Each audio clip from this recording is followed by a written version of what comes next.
iš viso šito aš vis savo primindau, kad nereikia į dalykus žiūrėti jau labai rimtai. Nes man malonumas slypėjo procese, o ne gautame rezultate. Ir iš to gimė judėjimas, kurį dabar žinote kaip Keep It Fun. Ir užbėgant įvykiams už akių, būtent dėl to šią frazę ir atsidūrė ant antro golfo liverio dizaino, tam, kad aš pats savo priminčiau, kodėl visą tai darau. Nes labai yra lengva užsisukti tam tikslų siekimo procese, o aš vis turėdavau savo priminti, kad aš tai darau dėl fun, kad man būtų smagu.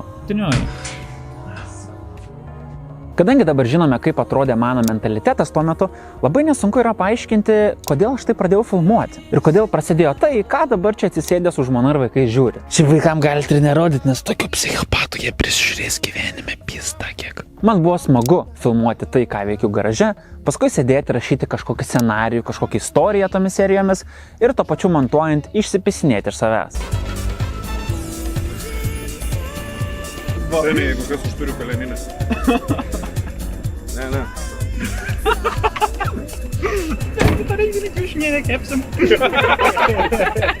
Ir videosikose galioja lygiai ta pati taisyklė. Tai visų pirma nepamesti savęs, o visų antra, kad tai būtų smagu man. O daugiau viskas po.